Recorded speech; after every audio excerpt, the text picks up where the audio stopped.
حامدا ومصليا ومسلما أما بعد فأعوذ بالله من الشيطان الرجيم بسم الله الرحمن الرحيم تبارك الذي جعل في السماء بروجا وجعل فيها سراجا وقمرا منيرا صدق الله العظيم. Dear audience, firstly I would like to welcome all of you with Islamic greeting. Assalamu alaikum wa rahmatullahi wa barakatuh.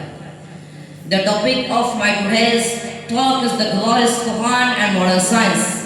In fact, it is our main topic of the time which should be discussed seriously and formally. Dear audience, nowadays the most common question arises in our mind that, and what is the relation between Quran and modern science, and what is the Islamic approach to science?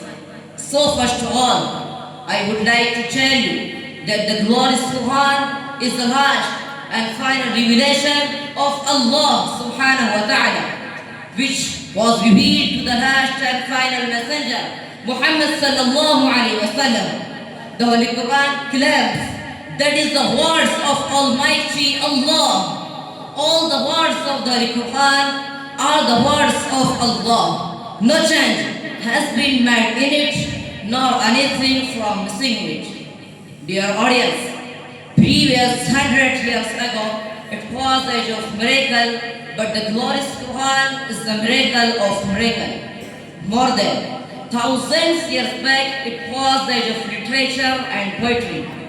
Muslims and non-Muslims believe that the glorious Quran was the best of Arabic literature on the face of the earth, but today, neither the age of literature nor the age of poetry, but it's the age of science and technology.